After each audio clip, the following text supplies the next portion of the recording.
All right, welcome to another episode of Suturing Time. And today, Phil was going to discuss, use his insights from years and years of studying military history and following the news on recent events to give us some insights. So, do you want to take it away, Phil? Yeah, I'll take it away. Um, the first thing I want to say is that I support public media. We give them a significant amount of money each year, and they're the only game in town. And yet, it's like watching your home team and watching them fumble the ball, do everything that just enrages you, and you think, well, bring in a coach, bring somebody else in. This person is actually getting $750,000 a year to ask inane questions from alleged experts and badger them into trying to say something. Well, and I was thinking, well, how can I get involved in saying something? Because I want to have the media space. And for most places in the world, if we tried to do this, we'd have to do it from the slammer. We'd probably last about 7 minutes in the Soviet Union, in Russia, and about 3 minutes in China. And people have played with their blood, sweat, and tears so that we candy ass bourgeois have this freedom of speech. So I was thinking about that, and my poor wife has to put up with me because, there are some really good things, and I'm going to try to be positive. But I noticed a format for dealing with the Ukraine and dealing with just about any issue you can think of. And in every one of them, it seems like they have a dingy little professor in a dingy little office with a wall of books. And those books almost look like interior decorating rather than being a source of profound knowledge, which we must turn to if we're going to save the planet. Well, that got me thinking about something 25 years ago when I spent time sort of running with Kelly DeVeers and Julian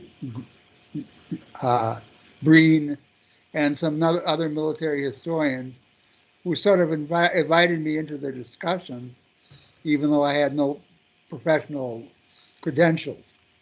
And what I was interested was uh, if civilization is on its edge of collapse now, if we are, like the song says, on the eve of destruction, and maybe that's why I find some of the annoying lifestyle features, and I'm not going to name them, perhaps a little less pertinent than what a nuclear strike would do to Smolensk or Kiev or Moscow. I think that we should be using what would I have? I'm tutoring a young woman in history right now. She's 17 and she's not learning what I think is important. So let me go back some time with my own reading and experience and being a strangely bright and gifted kid who nevertheless was dyslexic. Well, my parents used to read to me a lot, and I used to love that.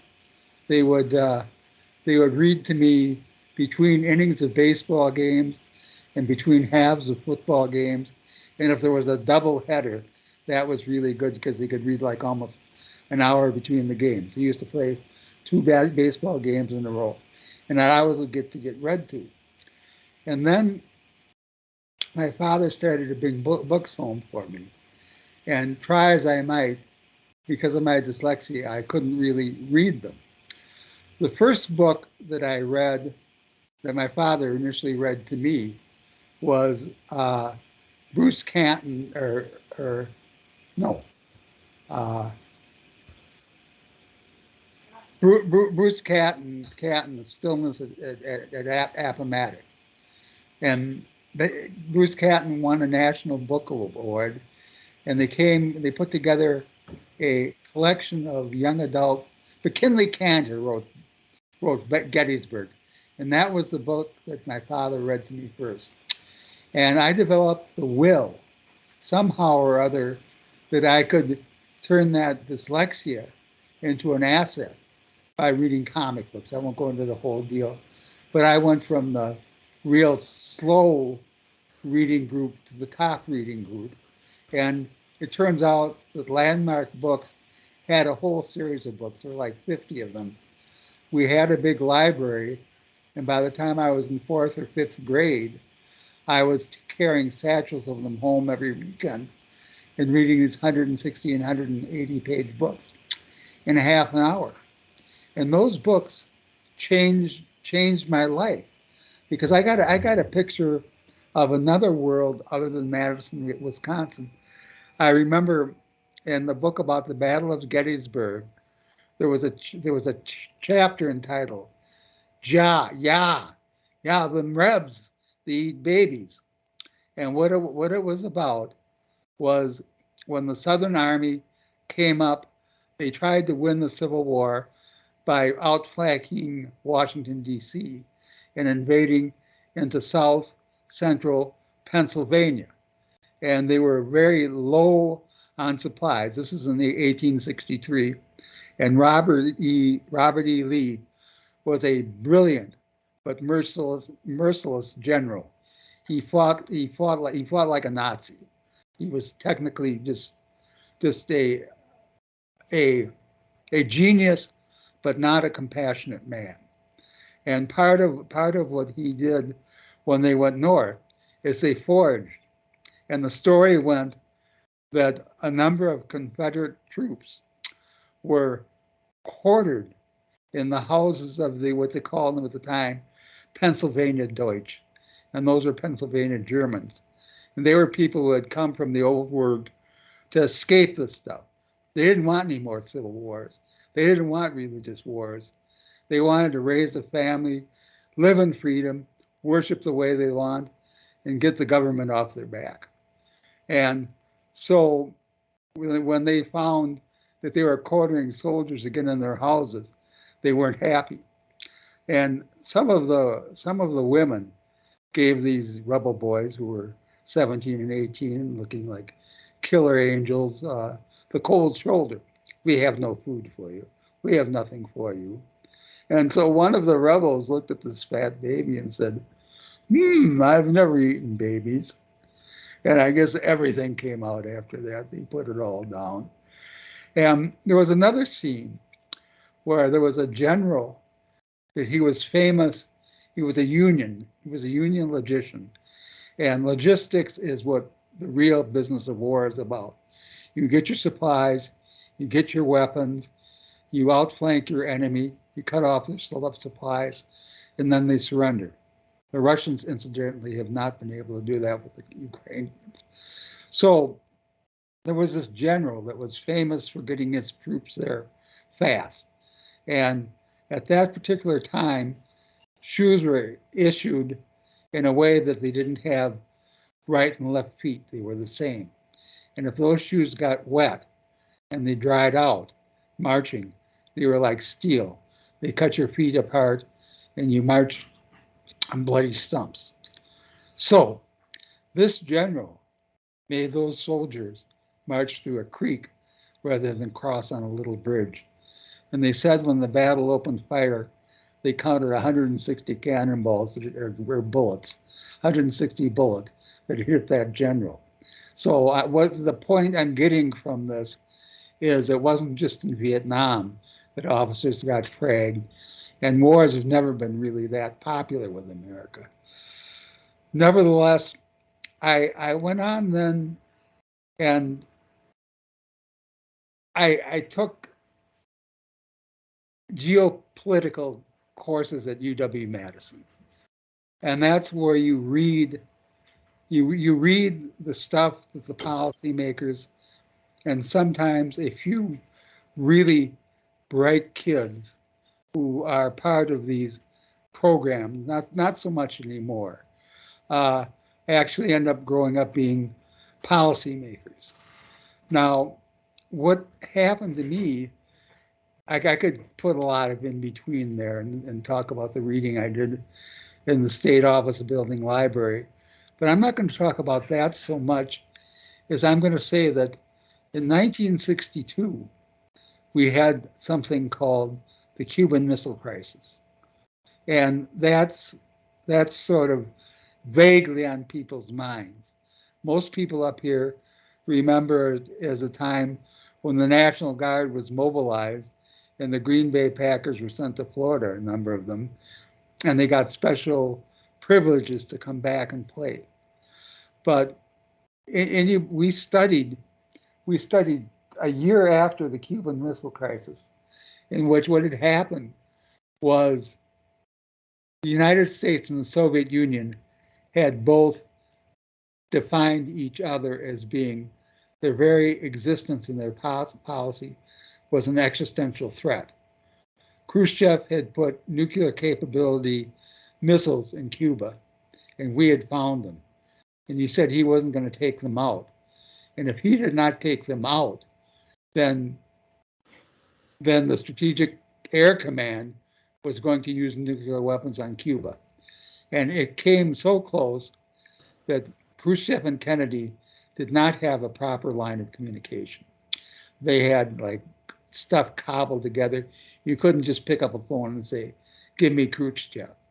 But what had happened was it became clear that Kennedy was going to use nuclear weapons if necessary. He had given I'm trying to think of the general now. Oh well, he was the founder of the Strategic Air Command, and bombed Germany and Japan into basically rubble. If you look at some of those films from immediately after the war, the kind of destruction, I was trying to think about a way of describing it. It would be like maybe Hurricane Katrina or something, where the eye of the storm passed through. That's what Europe looked like. And that is what Europe could look like again. I mean, but one of the things that we talked about, Rod, is that no one now has any memory of this. They've forgotten. They've forgotten the horror of nuclear weapons, and the capability of nuclear weapons has become awesome in comparison. I looked something up last night. I was going to do a lot more research than I did for this, but I'd rather do it this way because I'm having fun. Where America had a weapon called the Davy Crockett, and it was an atomic bomb that weighed 57 pounds and had the explosive power of about 1,000 pounds of TNT, 1,000 tons of TNT. And we're going to use that in the field. And that's the sort of stuff that we are on the verge of using again. We, they, all of them. And if existential interests get too sharply defined, we're radioactive ghosts. So I just thought there has to be some way of getting the information off the shelves and into public discourse. I mean, most of the coverage you get of the American military is negative. We're especially in the liberal communities, we're pictured as the fist of oppression, and yet we fought a number of what I would call good wars. According to St. Augustine, there's a just grounds for war. And if you follow these rules, there would be a time when a Christian might engage in war. And I'm honoring somebody now, Madeleine Albright. She was Secretary of State under Clinton. She just died at 88.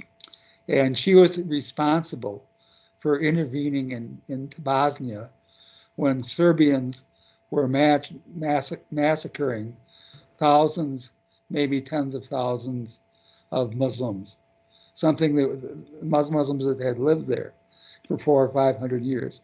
So there are times where, again, I want to give the idea that patriotism does not just lie with the Trump Republicans. We are patriotic, and to be patriotic means to be against that. It means to be against the armed coup. It means to oppose and confront and identify evil. And you remember not so long ago, Brock, I thought I thought somewhat differently. And I thought differently, I guess because I got more facts. But I was going to tell you, I have hands-on kind of interview experience with with veterans. I've sort of had that all my life. I have had an affinity with them, and of course, I did not have to go into the army, and I'm glad. But I never called them murderers. I never degraded what they did. They were my buddies. They were lost. But I remember Jim Olson, English professor, recently died in his early 90s, and he might be a typical veteran that you knew. And he originally got drafted during World War II, and he got out of it. I mean, he got out of the war, and he did very well. He was kind of an entertainment guy. He showed the movies for everybody, and when they have outdoor movies in the Pacific during the Second World War, and there was talk that the Japanese soldiers were in the audience too. But anyway, Jim Olson thought that it would be really good to pay his school expenses and his advanced degrees by joining the Minnesota National Guard, because of course it was 1946 and we were going to end wars and it was all over. So he got called up in Korea and found himself leading a charge that turned into a retreat, and he was wounded, and next to him in bed, in the next bed over, was a North Korean officer who they treated right after the Americans. Now, that's the kind of stuff you don't hear. The same story correlates. I talked to a medical corpsman who treated Iraqi prisoners of war, our prisoners, the same way. And some of them got the best medical care of their lives, and none of them wanted to go back. So I'm just saying that somewhere we should keep these sort of things in memory, and we should also be thinking, what would it be like if we lived in an occupied country? What would it be like if you had to billet some Russian soldier in your house, knowing that he could shoot you if he didn't want, if he wanted to, and probably get away from it? I think we take so much for granted, and maybe at this stage of my life, I'm not doing it so often. Now, books. I haven't really. I'm going to talk a little bit about this. Uh, when I was doing history of the book as a graduate student, as a doctoral candidate, I noticed something that the internet was starting to behave the way the printing press did. And what I mean by that is the printing press was an agent of change that spread the knowledge and culture of the Enlightenment all over Europe. And one of the example of this is that they had these very prestigious Catholic printing houses that made these beautiful books that nobody read, sat on shelves, and they were sort of like art objects. And then Luther came along and started writing these they're almost like fanzines or a journal or something like that, and set the world on fire with the Reformation. And Elizabeth Eisenstein said of Luther, without the printing press, he would have just been another heretic and burned at the stake. And instead, he changed the whole structure, the whole way that Europeans thought about the world, and gave us a chance to challenge the papal authority. We actually, in England in the 14th century, if you didn't have a license for a Bible, you could be executed in a very awful way. I mean, that's the kind of tradition we came from. So anyway, I was thinking about the internet working the same way as a means of communicating knowledge, political political ideas, putting people out in the street thinking, well, why should we give everything to these oligarchs? Now it's not going very well in Russia, but there are places throughout the world where the idea that maybe people should have some say about what happens in their life and have some control over their own property and have some degree of protection of their property rights, I guess, that this is not an alien idea. So I was going to talk about the way classical works had worked their way into modern military history. And I'm thinking now we have almost contemporary classic works. John Keegan's Face of Battle. Actually, Nino Machiavelli, who's famous for the prince. Right. I guess we got cut off there, so we're gonna resume our discussion. So go ahead, Phil. Sorry about that. We had some kind of technical difficulties with our normal recording software, so we're just doing this on Skype, and it seems to have some glitches. So go ahead.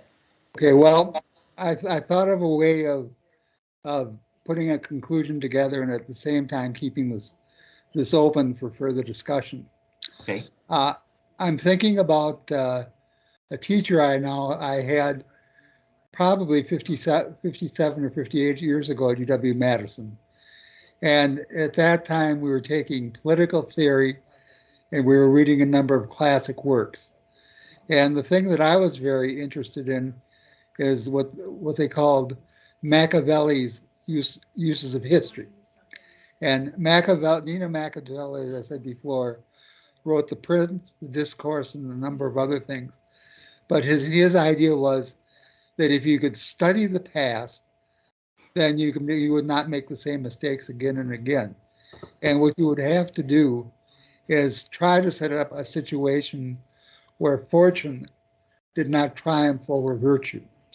And what virtue meant at that time was that you would do your job in an ethical and efficient way so that your society would survive. And that might mean there might be times when it would be virtuous to lie. So but what you'd say is if you look at a certain historical thing, then you might learn a lesson from it. And I found something that, as I said, I was going to do a paper about classic scribal works, making it into the printed page and then being disseminated all over the world. But I was a pretty busy graduate student at that time. And though I think that the analogy would hold, that the printing press and the internet is a classic way of demonstrating, or I should say, distributing intelligence, that I wasn't really ready for the world class audience. I had several of them famous military historians, and one actually you can see on the History Channel, Kelly DeVeers. So I got in front of this prestigious audience, talking like I am, and I said, "Well, guys, I really think this concept holds water. I think parallels can be done, but I really didn't have the time to put together the evidence I needed to, so I withdraw my thesis." And they all applauded me and shook hands and said, "Caveney, it's about time somebody did that. You admit you didn't know something." And I've got friends for the rest of my life to do that. And the question is now, it's still open. Those things that are in those books are there and really, truly should be discussed. Now, when we used to have our technocratic elites governing, we generally tried to take the brightest and the best. But that's not necessarily who we get into politics now. And you don't have someone like an FDR or even a Harry Truman, or for that matter, God help us, Bill Clinton. You know, the playing field needs to be raised, and the educational shortcomings we're facing put us in a race between education and catastrophe. So I think maybe we'll see. I don't even know if this is going to go out, but it's certainly, I feel good about what we put together. And again, you have to think you don't know what you have until it's gone. Kathleen Courier was talking to me and said, what would happen if we had a sunburst like in 1859 and lost electricity? And she got to start thinking about that. And we have no idea the miserableness that most people live in, and no gratitude for the accident of history that's put us where we are. Well, probably hold this off for now and maybe do a better version of it later. But I'm happy with it. And sorry I didn't let you talk more, Brock. Oh, no, that's all right. Now it got me thinking about a few things, and we can in the next one we'll circle back to it. How about that? That sounds great. It made me think of somebody from Madison, and I don't even remember the kid's name, but it brings kind of a chuckle to my face. And but I guess that'll be for next time. Okay, sounds good to me. All right.